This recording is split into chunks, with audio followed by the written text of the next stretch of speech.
Hello दोस्तों, नमस्कार। आपके अपने चैनल हिंदी मिरर पर फिर से आपका स्वागत है। दोस्तों, जैसा कि आपको पता चल रहा है कि आपकी मैराथन शुरू हो चुकी है और मैराथन में जो आज आपका सेट है वो प्रैक्टिस सेट जो है आपका 7 है और जो 6 सेट अब तक हो चुके हैं उनका जो कंटेंट लिया गया है, उनमें जो प्रश्न लिए गए हैं वो सभी आपको पसंद आ रहे होंगे और जो है उनमें अच्छे से आपकी तैयारी चल रही होगी। तो ऐसी ही तैयारी करते रहिए और हिंदी मिरर के साथ बने रहिए। जिन्होंने सब्सक्राइब अभी तक चैनल को नहीं किया है, बेल आइकन हिट नहीं किया है, वो चैनल को सब्सक्राइब कर दीजिए, बेल आइकन को हिट कर दीजिए। और जो दोस्त जुड़े हुए हैं पहले से ही, वो जो है वीडियो को सब शेयर कीजिए, लाइक कीजिए, जिससे ये कंटेंट सभी तक पहुँचे जो आप जैसे ही स्टूडेंट हैं और वह एग्ज़ाम की तैयारी कर रहे हैं। एग्ज़ाम आपको पता ही है जो चल रहा है हमारा UPHESC। ठीक है, चलिए शुरू करते हैं। आज का प्रश्न, भूकंप की तीव्रता का मापन होता है रूलर पैमाना पर, हेक्टेयर पर, रिक्टर पैमाना पर, डेसिबल में। ठीक है, यहाँ पर आंसर भी दिया गया है आपका। रिक्टर पैमाना पर भूकंप की तीव्रता का मापन होता है। चलिए डिटेल देखते हैं, जैसा कि हम हर प्रश्न में आपको प्रोवाइड कराते हैं डिटेल। देख लीजिए, भूकंप की तीव्रता का जो मापन है रिक्टर पैमाने द्वारा किया जाता है। इसका आविष्कार चार्ल्स एफ रिक्टर ने किया था। यह एक लघु गुणक पैमाना है जिसकी कोई न्यूनतम व अधिकतम सीमा नहीं है। रिक्टर पैमाने पर अभी तक 8.9 गहनता तक के भूकंप आ चुके हैं। इस पैमाने पर 2 गहनता का भूकंप मानव द्वारा महसूस किया जाने वाला सबसे कमजोर भूकंप होता है। लघु गुणक पैमाने होने के कारण प्रत्येक भूकंपीय तरंगे के आयाम में 10 गुना वृद्धि प्रदर्शित करता है, अर्थात रिक्टर पैमाने पर 4 गहनता के भूकंप द्वारा भूमि में कंपन 3 गहनता वाले भूकंप से 100 गुना अधिक होता है। तो आपको जो है आंसर के साथ साथ पूरी जानकारी भी मिल गई किसके बारे में, भूकंप के बारे में। चलिए आगे चलते हैं। सिंधु नदी का उद्गम है, इसे बताना है सिंधु नदी का उद्गम कौन सा है, हिमालय श्रृंखला में, काराकोरम श्रृंखला में, या हिंदू कुश श्रृंखला में, या फिर कैलाश श्रृंखला में। तो दोस्तों आपने लगा लिया होगा आंसर। सही किसका जा रहा है देख लीजिए, जिनका सही नहीं जा रहा है वो जानकारी में देख लेंगे अच्छे से। तो आपका सही अगर जा रहा है तो हमारा उत्तर है डी, और मुझे लगता है ये मोस्टली जो स्टूडेंट ने सही लगाया होगा, सिंधु नदी का उद्गम है कैलाश श्रृंखला। चलिए इसकी डिटेल देख लीजिए। कैलाश पर्वत श्रेणी तिब्बत में उपस्थित तथा इसी श्रेणी में स्थित मानसरोवर झील के चेमायुंग डुंगस ग्लेशियर से सिंधु नदी का उद्गम होता है। भारत में हिमालय की नदियों में ये सबसे पश्चिमी नदी है, ये याद रखिएगा, ये पश्चिमी नदी है। इसकी सहायक नदियाँ कौन सी हैं, झेलम, चेनाब, रावी, व्यास, सतलज, जास्कर, गोमल, द्रास, श्यो, शिगार, कुर्रम, काबुल तथा गिलगिट, ये जो हैं इसकी कौन सी नदियाँ हैं, सहायक नदियाँ हैं। भारत पाकिस्तान के मध्य हुए सिंधु जल समझौते के अंतर्गत भारत सिंधु व उसकी सहायक नदियों में झेलम और चिनाब के 20% जल का उपयोग कर सकता है। ठीक है, अब आपको इससे संबंधित प्रश्न में सिर्फ इतना पूछा गया था कि सिंधु नदी का उद्गम कौन सा है, लेकिन आपको इससे कितनी जानकारी मिल चुकी है तो ये आपको पसंद आई होगी। चलिए आगे चलते हैं। विश्व का सबसे बड़ा महासागर है, बताइए विश्व का सबसे बड़ा महासागर है। आपको मैंने सामान्य इतिहास, सामान्य भूगोल, वहाँ पर ये मैंने आपको वीडियो में करा रखे हैं, वहाँ पर जाकर देखिए उन प्रश्नों को, तो वहाँ भी इस तरह के प्रश्न आपको मिलेंगे। और अगर आपने देख रखा है तो ये जो आपकी मैराथन चल रही है तो इसमें आपके आंसर सही जा रहे होंगे। तो 8वें का आपका उत्तर बता देते हैं, प्रशांत महासागर। वैसे एक ये कॉमन प्रश्न है, ये मोस्टली सभी बच्चों को पता है। चलिए अगले प्रश्न पे चलते हैं। फुटबॉल विश्व कप का आयोजन अधोलिखित किस देश में किया गया था, यानी कि जो नीचे देश लिखे गए हैं इनमें से किस देश में जो है 2014 फुटबॉल का विश्व कप का आयोजन किया गया था।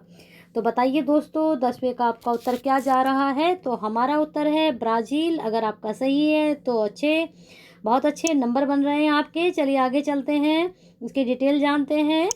जून 2014 में फुटबॉल विश्व कप का आयोजन ब्राज़ील में हुआ। इसी आयोजन के साथ ब्राज़ील 2 बार फुटबॉल विश्व कप का आयोजन करने वाला विश्व का 5वां देश बन गया। इस प्रतियोगिता की विजेता टीम जर्मनी रही। 2018 में फुटबॉल विश्व कप का आयोजन रूस में हुआ, जिसमें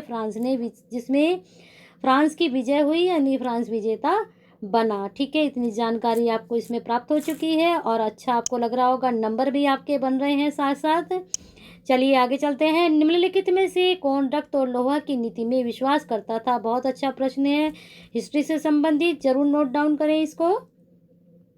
तो आपकी जानकारी के लिए बता देते हैं कि बलबन जो था वो रक्त और लोहा की नीति में विश्वास करता था। चलिए इसकी डिटेल देखते हैं।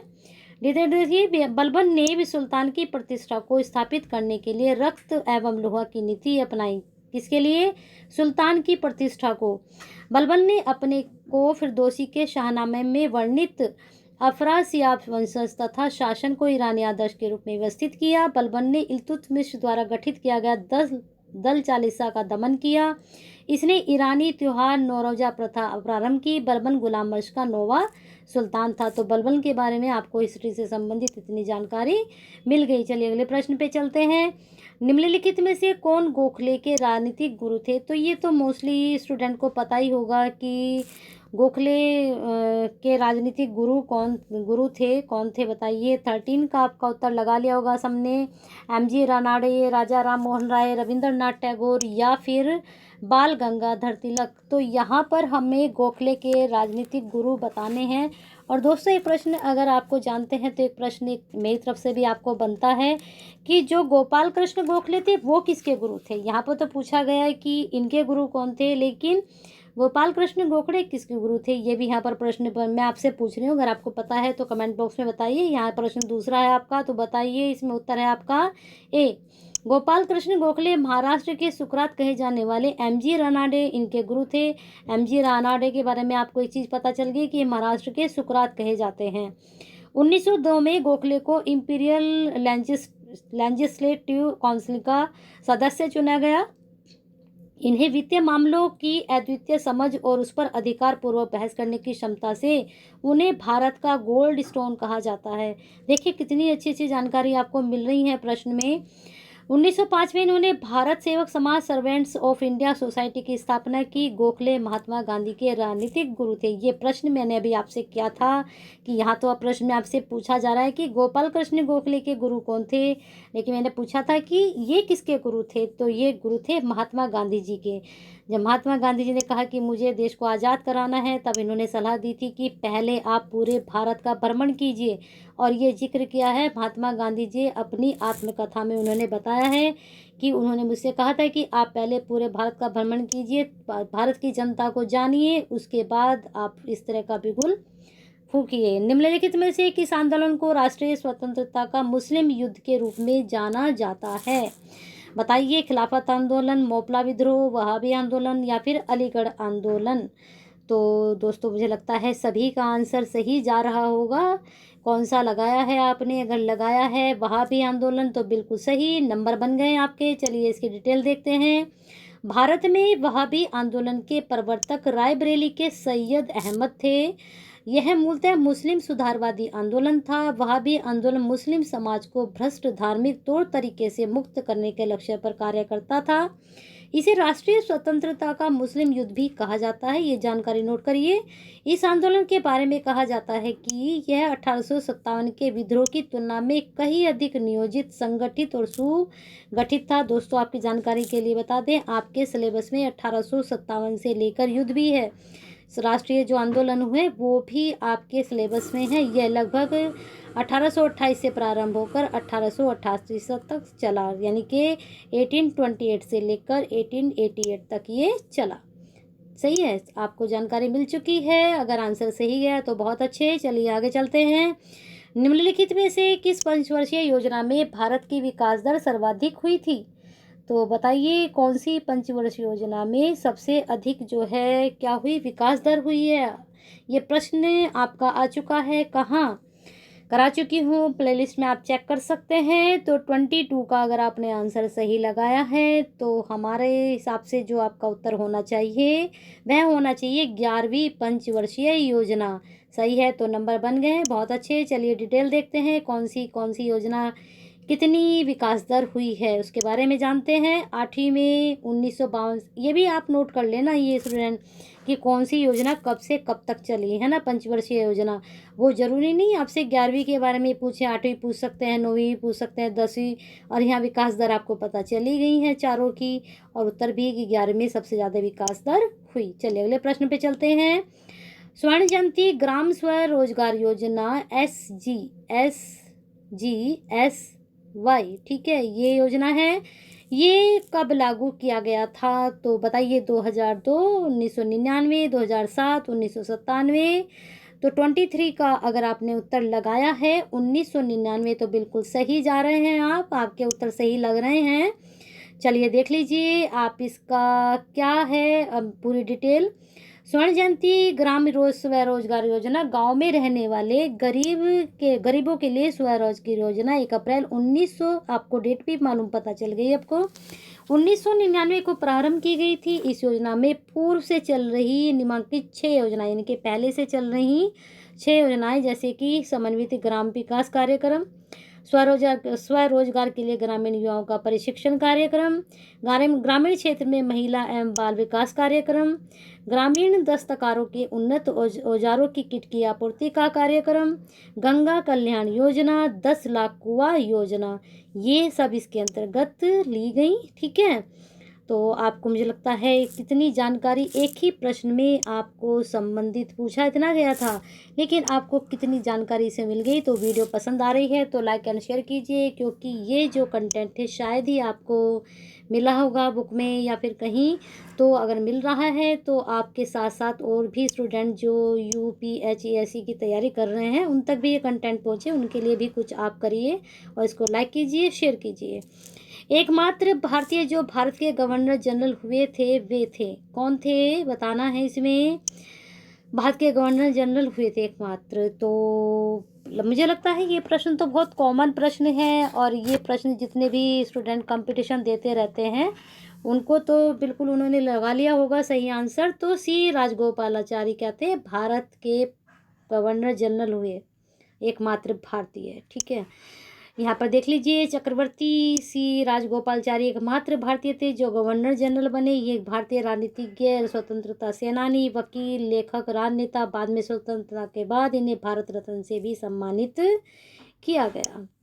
निम्नलिखित में से कौन सी शक्तियाँ केवल लोकसभा के पास हैं, तो इसमें कूट है, तो आपको देखने हैं 4 कूट आएंगे या फिर इनमें से कोई सही आंसर आएगा 1 2 3 4। तो यहाँ पर देख लीजिए, पहले पढ़ लीजिए। धन विधेयक का पुनर्स्थापन या फिर आपातकालीन घोषणा का अनुसमर्थन, मंत्रिपरिषद के विरुद्ध अविश्वास प्रस्ताव पारित करना, राष्ट्रपति पर महाभियोग लगाना। तो कौन सी शक्तियाँ सिर्फ लोकसभा के पास हैं, तो कूट बता दीजिए। 1 3 2 4, केवल 1, केवल 2।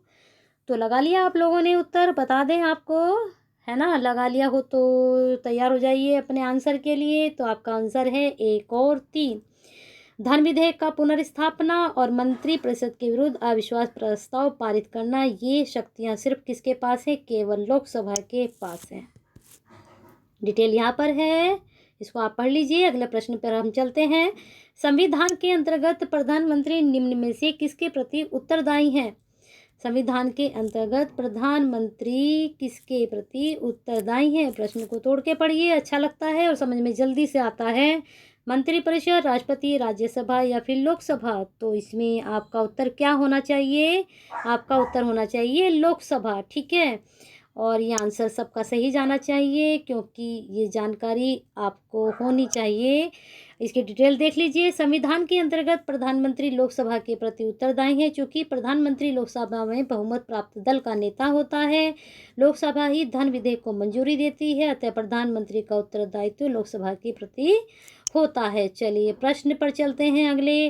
केंद्र सरकार द्वारा योजना आयोग तथा राज्य सरकार के बीच समन्वयकर्ता का कार्य निम्नलिखित में से कौन करता है। केंद्र सरकार, योजना आयोग तथा राज्य सरकारों के बीच, इन तीनों के बीच कौन समन्वयकर्ता का कार्य करता है, यानी कि उनको जोड़ कर रखता है या बात करता है। तो 4th का राष्ट्रीय एकीकरण परिषद, वित्त आयोग, राष्ट्रीय विकास परिषद, उपरोक्त में से कोई नहीं। तो 4th का आपका उत्तर क्या हुआ है, अगर C हुआ है तो बिल्कुल सही है, राष्ट्रीय विकास परिषद। चलिए आगे चलते हैं, डिटेल देखते हैं।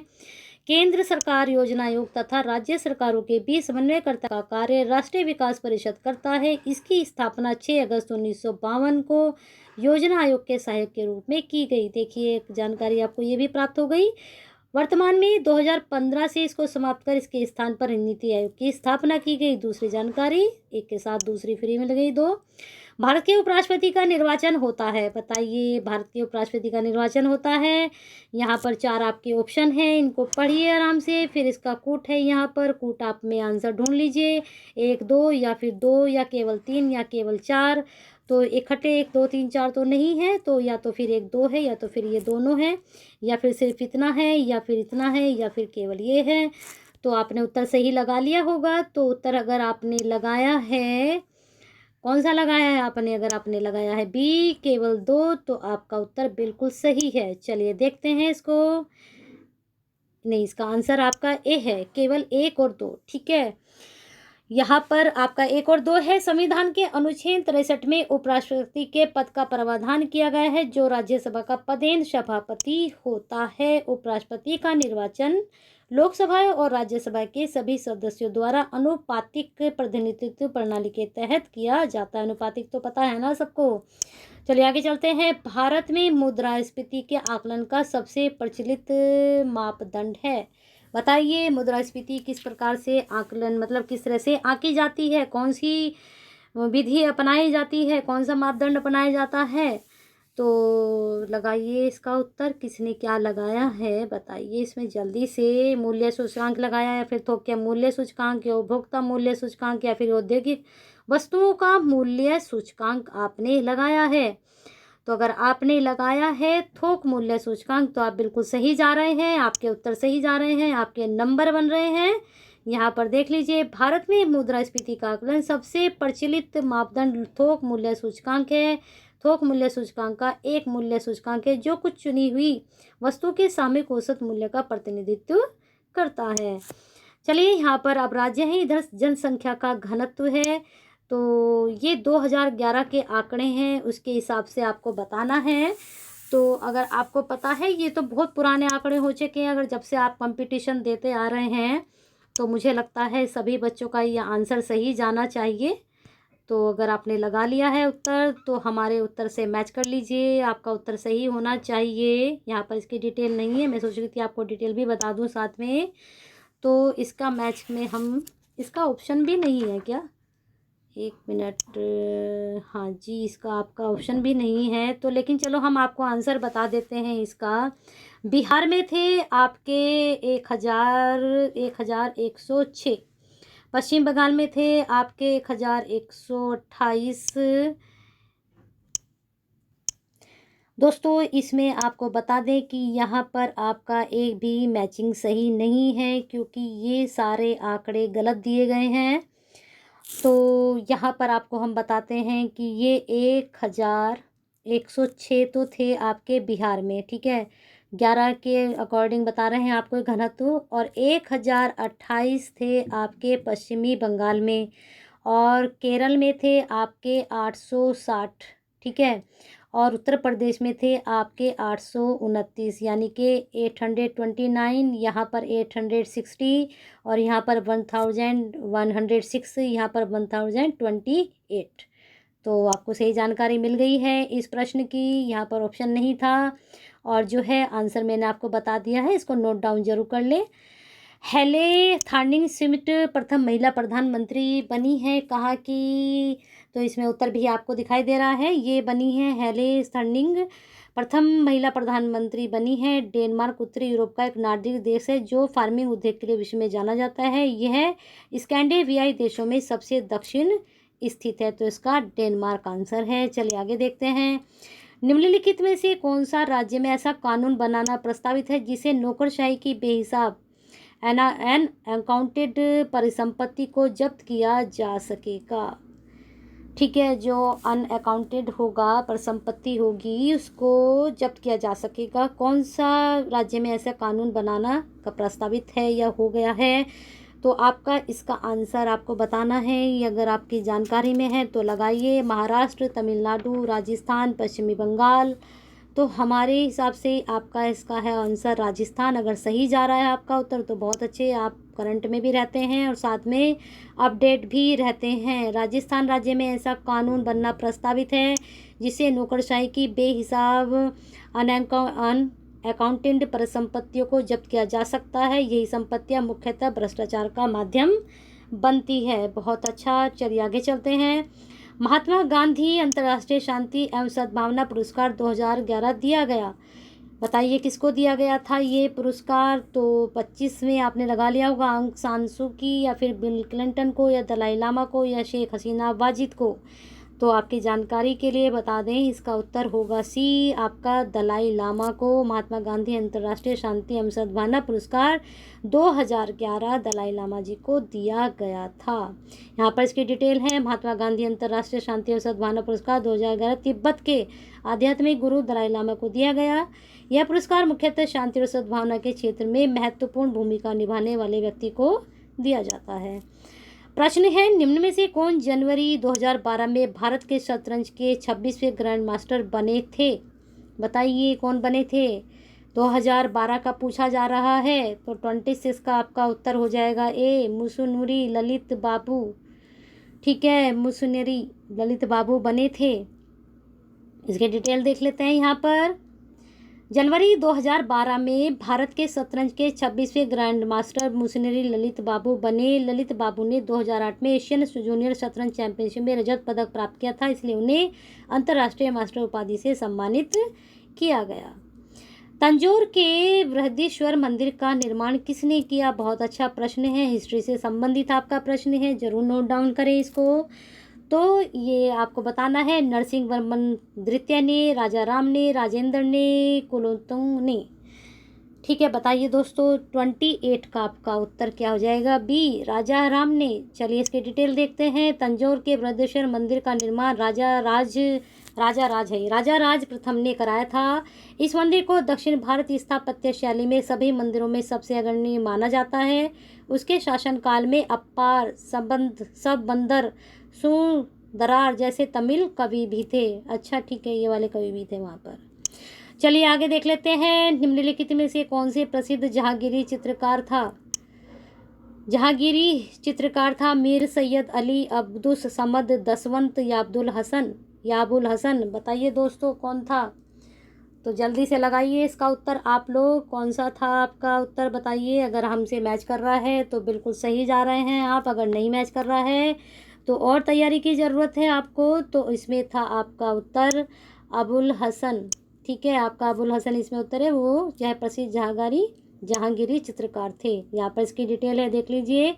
अबुल हसन जहांगीर के काल के प्रसिद्ध चित्रकार था। अबुल हसन की महत्वपूर्ण पेंटिंग प्लेन ट्री, पशु मुद्रा और आंदोलन का एक उत्कृष्ट चित्र है। इसकी महारत लघु चित्रण में थी। ठीक है, या इनकी महारत। कांग्रेस अध्यक्ष अधिवेशन स्थल यहाँ पर दिए गए हैं, बताने हैं। तो बताइए, यहाँ पर कांग्रेस अध्यक्ष के नाम है, इधर अधिवेशन स्थल हैं। कौन से अध्यक्ष कहाँ पर रहे हैं, इसके आंसर आपको बताना है। यहाँ कोट में आपका उत्तर है 1 2 4 3, 2 3 1 4, 3 4 2 1 या फिर 4 1 3 2। मिलाइए मैचिंग। अगर मिला लिया है तो आंसर आपका हम बता देते हैं। इसमें सही जा रहा है तो बहुत अच्छे, अगर नहीं जा रहा है तो वही मैंने आपको बता रखा है पैटर्न। अगर आपके 25 में से 20 आंसर भी, वैसे तो अगर आपके सारे ही सही जा रहे हैं, 25 आंसर आपके सही जा रहे हैं, तो इसका मतलब आपकी बहुत अच्छी तैयारी है। अगर नहीं जा रहे हैं तो अच्छे से तैयारी कीजिए। जो प्रश्न यहाँ आपको कराए जा रहे हैं, इनकी भी अगर आपकी तैयारी नहीं है तो आप इनको भी नोट डाउन करिए। ठीक है, और अपने आप से भी अच्छे से तैयारी कीजिए। तो 3 4 2 1 आपका मैचिंग है, इसको आप मैच कर लीजिए और आंसर अपना ठीक से बना लीजिए। 3 4 2 1। ठीक है, 3 इसमें मिला दीजिए, 3 इसे मिला दीजिए, 4 इसे मिला दीजिए, 2 इसे मिला दीजिए 1। ठीक है, ऐसे मैच कर लेते हैं। और आपका जो है ये वीडियो कंप्लीट हो चुकी है। यहाँ पर एक और रह गया है, ये हाँ एक प्रश्न और रह गया, इसको भी देख लेते हैं आपका। इसमें देख लीजिए, यहाँ पर कांग्रेस अध्यक्ष है, यहाँ पर स्थल दिए गए हैं। यहाँ पर भी इसी तरह का ये क्वेश्चन है आपका।